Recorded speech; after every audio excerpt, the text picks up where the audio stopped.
সাম্প্রতিক সময়ে ঢাকা বিশ্ববিদ্যালয়ের উপাচার্যকে নিয়ে বেশ বিতর্ক তৈরি হয়েছে। ঢাকা বিশ্ববিদ্যালয়ের সাম্প্রদায়িক রাজনীতি, সেই রাজনীতির পৃষ্ঠপোষকতা করছেন ৮০ দশকে যে সব দলের একটা ঐক্যমত্য, সব দল এবং ঢাকা বিশ্ববিদ্যালয় প্রশাসনের সঙ্গে যে ঐক্যমত্যের ঘটনা ছিল, যে স্বাধীনতা বিরোধী সাম্প্রদায়িক গোষ্ঠী ঢাকা বিশ্ববিদ্যালয়ে কোনো ধরনের কোনো রাজনীতি করতে পারবে না, সেই কালচারটা আমরা ২০২৪ পর্যন্ত, ২০২৪-এর শেখ হাসিনা সরকার পতনের সময় পর্যন্ত লক্ষ্য করেছে। হঠাৎ করেই সেই দৃশ্য পাল্টাতে শুরু করেছে। শেখ হাসিনা পতনের পরে নিয়াজ আহমেদ খান, যিনি ঢাকা বিশ্ববিদ্যালয়ের ভিসির দায়িত্ব পালন করছেন, দায়িত্বে এসেছেন, তিনি দায়িত্বে আসার পর থেকে তার বিরুদ্ধে অভিযোগ উঠেছে। বিশেষ করে বাম দলগুলো অভিযোগ করেছে। আজকেও বাম দলগুলোর সঙ্গে ছাত্র রাজনীতি কমিটি থাকতে পারবে কি পারবে না, ছাত্র রাজনীতি নিষিদ্ধ হবে কি হবে না, এরকম মিটিং ঢাকা বিশ্ববিদ্যালয়ের প্রশাসন বিভিন্ন ছাত্র সংগঠনকে ডেকেছিল এবং সেই মিটিংয়ে স্বাধীনতা বিরোধী সাম্প্রদায়িক শক্তিদেরও ডাকা হয়েছিল। তার প্রতিবাদে ঢাকা বিশ্ববিদ্যালয়ের বাম দলগুলো সেই মিটিং থেকে ওয়াক আউট করে জানিয়েছে যে ঢাকা বিশ্ববিদ্যালয়ের ভিসি সাম্প্রদায়িক শক্তির পৃষ্ঠপোষকতা দিচ্ছে, যেটা কোনোভাবেই গ্রহণযোগ্য নয়। যখন ভিসি হিসেবে এই নিয়াজ আহমেদ খান নিয়োগ পেলেন, তখন একটা বড় আলোচনা ছিল যে খুবই জ্ঞানী একজন মানুষ, এরকম বিদ্বান একজন মানুষ ঢাকা বিশ্ববিদ্যালয়ের ভিসি হয়েছেন, এটা ঢাকা বিশ্ববিদ্যালয়ের ইতিহাসে একটা দারুণ ব্যাপার। তার সিভি নাকি ৩৬ পৃষ্ঠার, অর্থাৎ একজন মানুষকে তার সম্পর্কে জানতে হলে মোটামুটি ১ ঘন্টা ১.৫ ঘন্টা সময় ব্যয় করতে হবে তার সিভিটা পড়ার মাধ্যমে। এরকম একজন বিদ্বান মানুষ যখন দায়িত্ব নিলেন, তখন আমরা যেটা দেখলাম সেটা হচ্ছে যে তিনি দায়িত্ব শুরু করলেন ঢাকা বিশ্ববিদ্যালয়ের মসজিদে, সম্ভবত মাগরিবের ওয়াক্তে, মাগরিব নামাজের ইমামতি করে। অর্থাৎ তিনি নিজেকে ঢাকা বিশ্ববিদ্যালয়ের ইমাম হিসেবে আবির্ভূত করলেন। সেখান থেকেই একটা বার্তা তিনি দিতে চাইলেন যে তিনি আসলে কিভাবে ঢাকা বিশ্ববিদ্যালয়টাকে পরিচালনা করতে চান।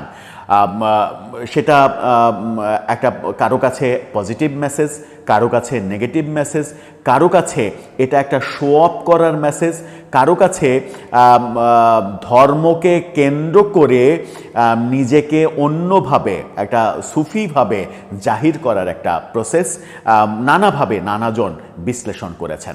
সেই ঢাকা বিশ্ববিদ্যালয়ের ভিসির আওয়ামী সংশ্লিষ্টতা নিয়ে এবার তৈরি হয়েছে বিতর্ক। সত্যিই কি তিনি আওয়ামী লীগের লোক ছিলেন? সত্যিই কি তিনি বঙ্গবন্ধু প্রেমী লোক ছিলেন? হঠাৎ করে মানে 360 ডিগ্রি ইউটার্ন নিয়ে এখন তিনি সাম্প্রদায়িক শক্তির বড় শেকড় হিসেবে কাজ করছেন, সেটাকেই প্রতিষ্ঠিত করতে চাইছেন। কি আলোচনা হচ্ছে তাকে কেন্দ্র করে চতুর্দিকে, কি তথ্য প্রমাণ উঠে আসছে, সেগুলো নিয়ে আলোচনা করবে এই ভিডিওতে। থাকবেন পলিটিক্স টিভির নিয়মিত আয়োজনে।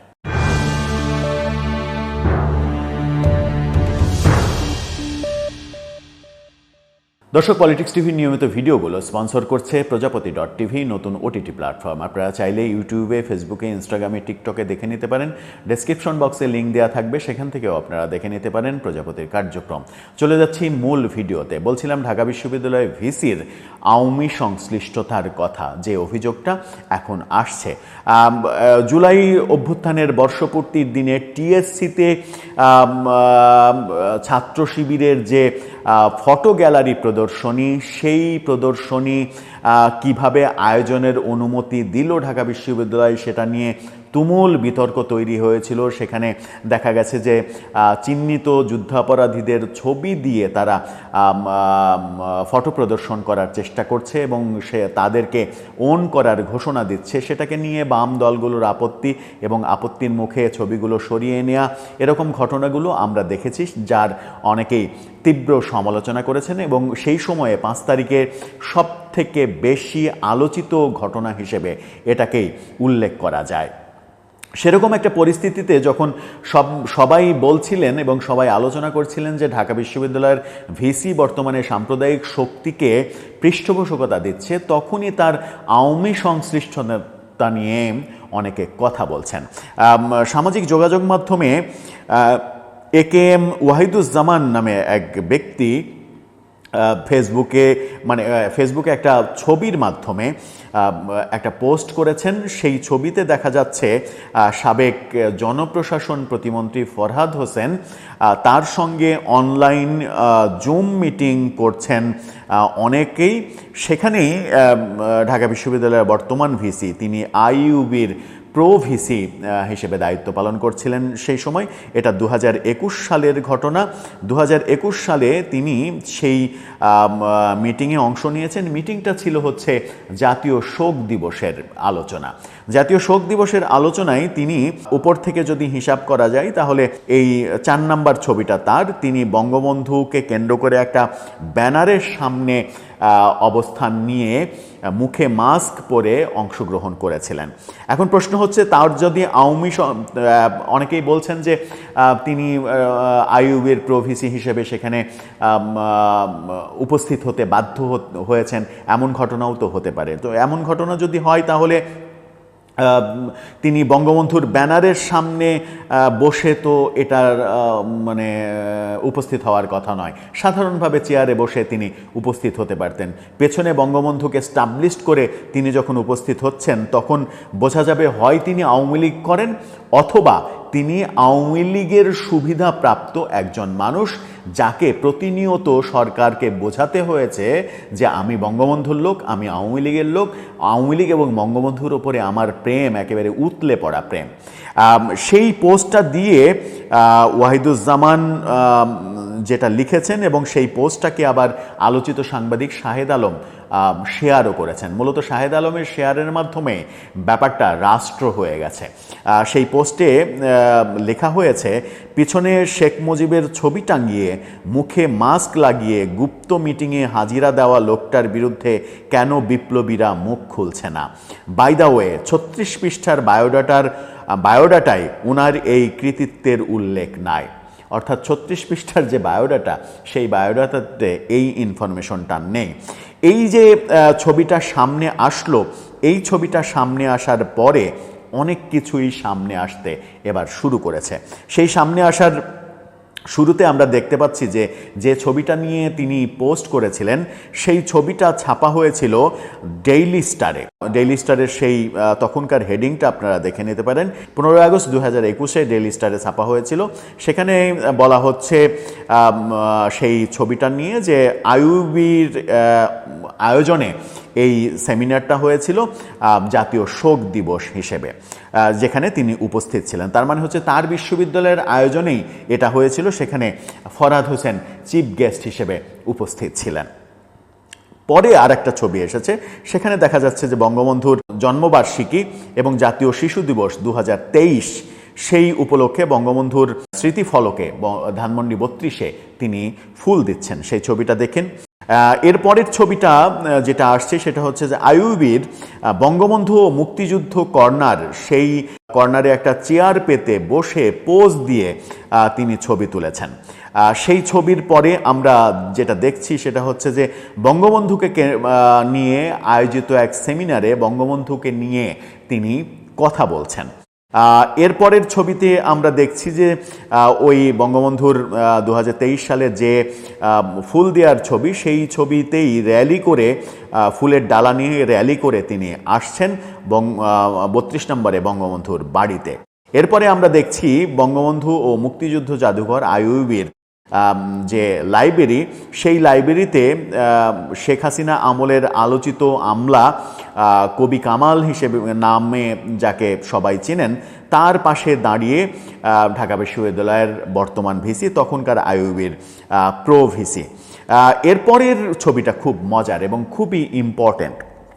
সেটা হচ্ছে যে একটা সেমিনারে তিনি আইইউবি আয়োজিত, তার বিশ্ববিদ্যালয়ে আয়োজিত একটা সেমিনার, বঙ্গবন্ধু যে জুলিও কুরি পুরস্কার পেয়েছিলেন সেই পুরস্কার পাওয়া উপলক্ষে একটা সেমিনার 23শে মে 2023 আইইউবির তাদের আয়োজিত সেমিনারে তিনি বঙ্গবন্ধুর জুলিও কুরি পুরস্কার নিয়ে কথা বলছেন। বঙ্গবন্ধু জুলিও কুরি পুরস্কার পেয়েছেন এই খবরটা কিংবা এই তথ্যটা আওয়ামী লীগ করে এরকম অন্তত 95% আওয়ামী লীগার জানেন না। আওয়ামী লীগের খুবই মুষ্টিমেয় সংখ্যক মানুষ জানেন যে বঙ্গবন্ধু জুলিও কুরির মতো একটা অ্যাচিভমেন্ট তার জীবনে রয়েছে। তার মানে হচ্ছে যে এটা একটা বুদ্ধিভিত্তিক আলোচনা, সেই বুদ্ধিভিত্তিক আলোচনার আয়োজন করেছে আইইউবি, যেখানে তিনি বুদ্ধিভিত্তিক আলোচনা করছেন, বঙ্গবন্ধুকে নিয়ে কথা বলছেন এবং খুবই ইম্পর্টেন্ট একটা যতগুলো ছবি পেয়েছি তার মধ্যে আমার কাছে মনে হয়েছে যে খুবই ইম্পর্টেন্ট এবং বঙ্গবন্ধুর মাজারে কিংবা স্মৃতিফলকে ছবি দেওয়ার চাইতে এই ছবিটা সব থেকে বেশি গুরুত্ব বহন করে এবং বঙ্গবন্ধু আওয়ামী সংশ্লিষ্টতার একটা বড় উদাহরণ হতে পারে এটা। পরের ছবিতে Bangabandhu and the independence of Bangladesh, Bangabandhu বাংলাদেশের স্বাধীনতা, এই শিরোনামে একটা সেমিনার, সেই সেমিনারে তিনি বক্তৃতা করছেন বঙ্গবন্ধুকে নিয়ে। এরপরের একটি গুরুত্বপূর্ণ বিষয় সেটা হচ্ছে যে 15 আগস্ট জাতীয় শোক দিবস হিসেবে শোক দিবস উপলক্ষে তিনি একটা বাণী দিয়েছেন। সেই বাণী ইংরেজিতে বাণী, প্রফেসর নিয়াজ আহমেদ খান সেই বাণীটা দিয়েছিলেন, সেই ছবিটাও সামনে এসেছে। কি বলেছিলেন? এটা গদবাধা বঙ্গবন্ধুকে শ্রদ্ধা জানাবেন, তার কৃতিত্বের কথা বলবেন, সেগুলোই বলেছেন তিনি। এই ছবিগুলোর মাধ্যমে এটা কি প্রমাণিত হয় না যে প্রফেসর নিয়াজ আহমেদ খান তিনি আওয়ামী সংশ্লিষ্ট লোক এবং তিনি যদি আওয়ামী লীগ নাও করেন তবুও এখন যে শব্দগুলো আওয়ামী লীগের আওয়ামী এবং রাজনীতি সম্পর্কে খুবই আলোচিত শব্দ, সেটা হচ্ছে যে গুপ্ত। তার মানে কি তিনি গুপ্ত আওয়ামী লীগ ছিলেন কিংবা গুপ্ত সাম্প্রদায়িক হিসেবে আওয়ামী লীগের মধ্যে ঢোকার চেষ্টা করেছিলেন, আওয়ামী সুবিধা পাওয়ার জন্য এই কাজগুলো করেছিলেন? যদি তিনি আওয়ামী সংশ্লিষ্ট না হতেন, বাংলাদেশে তো বহু আওয়ামী সংশ্লিষ্ট লোক আছে। এখন যদি আমি বলি যে কই মানে বিএনপিপন্থী কিংবা জামাতপন্থী কোনো রাজনীতিবিদ কিংবা কোনো বুদ্ধিজীবীকে কি কখনো আপনারা বঙ্গবন্ধু সংশ্লিষ্ট এই ধরনের কার্যক্রমে অংশগ্রহণ করতে দেখেছেন? দেখেননি। তার মানে এটাই প্রমাণ হয় যে তার আওয়ামী সংশ্লিষ্টতা ছিল। আওয়ামী সংশ্লিষ্টতা থাকা অবস্থাতেই হঠাৎ করে গত বছর 5 আগস্ট সরকার পরিবর্তনের পরে তিনি ভোল পাল্টালেন, পাল্টিয়ে কিভাবে সুযোগ করে নিলেন ঢাকা বিশ্ববিদ্যালয়ের মতো এত বড় বাংলাদেশের 1 নম্বর প্রতিষ্ঠান হিসেবে যাকে ধরা হয়, 1 নম্বর বিশ্ববিদ্যালয় হিসেবে ধরা হয়, সেই বিশ্ববিদ্যালয়ের ভিসি হিসেবে নিয়োগ পেয়ে গেলেন এবং নিয়োগ পাওয়ার পরে গত 1 বছরে নানা বিতর্কের জন্ম দিয়েছেন তিনি। সর্বশেষ বিতর্কের জন্ম দিয়েছেন 2 দিন আগেই মধ্যরাতে সিন্ডিকেটের সভা না ডেকে নিজে নিজে প্রক্টরকে দিয়ে ঘোষণা করিয়েছেন যে হলে ছাত্র রাজনীতি নিষিদ্ধ, যে ঘোষণাটা তিনি আদৌ দিতে পারেন না, দেওয়ার অধিকার রাখেন না সিন্ডিকেটে পাশ না করে। এরকম অনেক কিছু এখন আবার ছাত্র সংগঠনগুলোর সঙ্গে মিটিং করে সেগুলো নিয়ে আলাপ করার চেষ্টা করছেন, অথচ আগামী মাসেই ডাকসুর নির্বাচন। সব মিলিয়ে এখন বোধহয় নতুন করে যারা মানে নিজেদেরকে অতি বিপ্লবী ভাবেন, অতি বিপ্লবী এবং অতি আওয়ামী বিরোধী, এটা দেখলেই এখন কেন যেন মনে হয় যে এই লোকটার কিংবা এই ছেলেটার এর আগে 2024-এর আগে আওয়ামী সংশ্লিষ্টতা কিংবা ছাত্রলীগ সংশ্লিষ্টতা ছিল। কারণ ছাত্রলীগ থেকে বেরিয়ে আসা বিপ্লবীদের মুখেই তো এখন সবথেকে বেশি ফ্যাসিস্ট শব্দটা শোনা যাচ্ছে। 72-এর সংবিধান ছুঁড়ে ফেলা, 72-এর সংবিধানের কবর রচনার কথা শোনা যাচ্ছে, মুজিববাদের কবর রচনা করার কথা শোনা যাচ্ছে। কোনোভাবেই এদেশে মুজিববাদকে মাথাচাড়া দিতে দেয়া হবে না, এই ধরনের কথা শোনা যাচ্ছে, যাদেরকে আমরা ছাত্রলীগের, আওয়ামী লীগের বহু কার্যক্রমে 2024-এর আগে অংশগ্রহণ করতে দেখেছি। শেষ করছি একটা তথ্য দিয়ে, সেটা হচ্ছে যে গতকালকেই চিত্রনায়িকা বাঁধন আলোচিত সমালোচিত অভিনেত্রী বাঁধন, যিনি কিনা জুলাই আন্দোলনে খুবই সোচ্চার ভূমিকা পালন করেছিলেন। শেষ দিকে এসে বর্ষার পানিতে বৃষ্টির পানিতে ভিজে মাইক নিয়ে চিৎকার করে কাঁদতে কাঁদতে যে কথাগুলো বলেছিলেন সেই কথাগুলো ভাইরাল হয়েছিল।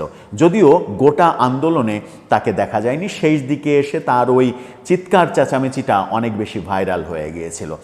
তারপরে তার বিভিন্ন ধরনের কথা, সেই কথাই মনে হয়েছিল যে তিনি সত্যি সত্যি আওয়ামী বিরোধী এবং আওয়ামী লীগ যে ফ্যাসিস্ট সেই চেতনা ধারণ করা একজন বিপ্লবী। কিন্তু তিনি একটা টক শোতে এবার মানে স্বীকারই করলেন যে তিনি আওয়ামী লীগের কাছে কৃতজ্ঞ।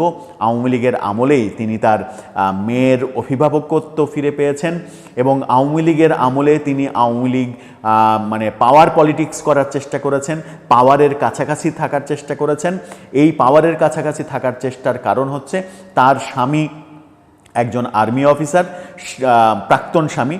তিনি নাকি নানাভাবে তাকে ডিস্টার্ব করতেন এবং জীবনের শঙ্কা তৈরি হয়েছিল তার, এবং সেই জীবনের শঙ্কা কাটানোর জন্য তিনি আওয়ামী পাওয়ারের কাছাকাছি থাকার চেষ্টা করেছেন। 2018 সালের নির্বাচনেও আওয়ামী লীগের পক্ষে ভোটের ক্যাম্পেইন করেছেন, এই ব্যাপারগুলো স্বীকার করেছেন। তার মানে হচ্ছে যে ব্যাপারটা একে একে বোধহয় একের পর এক ফাঁস হয়ে যাচ্ছে যে যারা অতি বিপ্লব, মাত্রাতিরিক্ত এবং মানে চোখে পড়ার মতো যারা বিপ্লবী কথাবার্তা বলছেন, তাদের অধিকাংশের অতীত স্মৃতি ঘাঁটলে দেখা যায় যে তারা কোনো না কোনোভাবে আওয়ামী বেনিফিশিয়ারি কিংবা আওয়ামী লীগের সঙ্গে ছাত্রলীগের সঙ্গে সংশ্লিষ্ট ছিলেন। এই ব্যাপারগুলো সমাজের জন্য কিংবা আগামীর বাংলাদেশের জন্য খুব একটা ভালো বার্তা বহন করবে না। কারণ যাদের পোল্টি দেওয়ার স্বভাব, তারা প্রতিনিয়ত সময় সুযোগ বুঝে নানা দিকে পোল্টি দেবেন। এটাই বাস্তবতা, যেটা বাংলাদেশের রাজনীতিতে আমরা বহু দেখেছি এর আগে। দর্শক, আপনার মতামত জানিয়ে লিখতে পারেন আমাদের কমেন্ট বক্সে।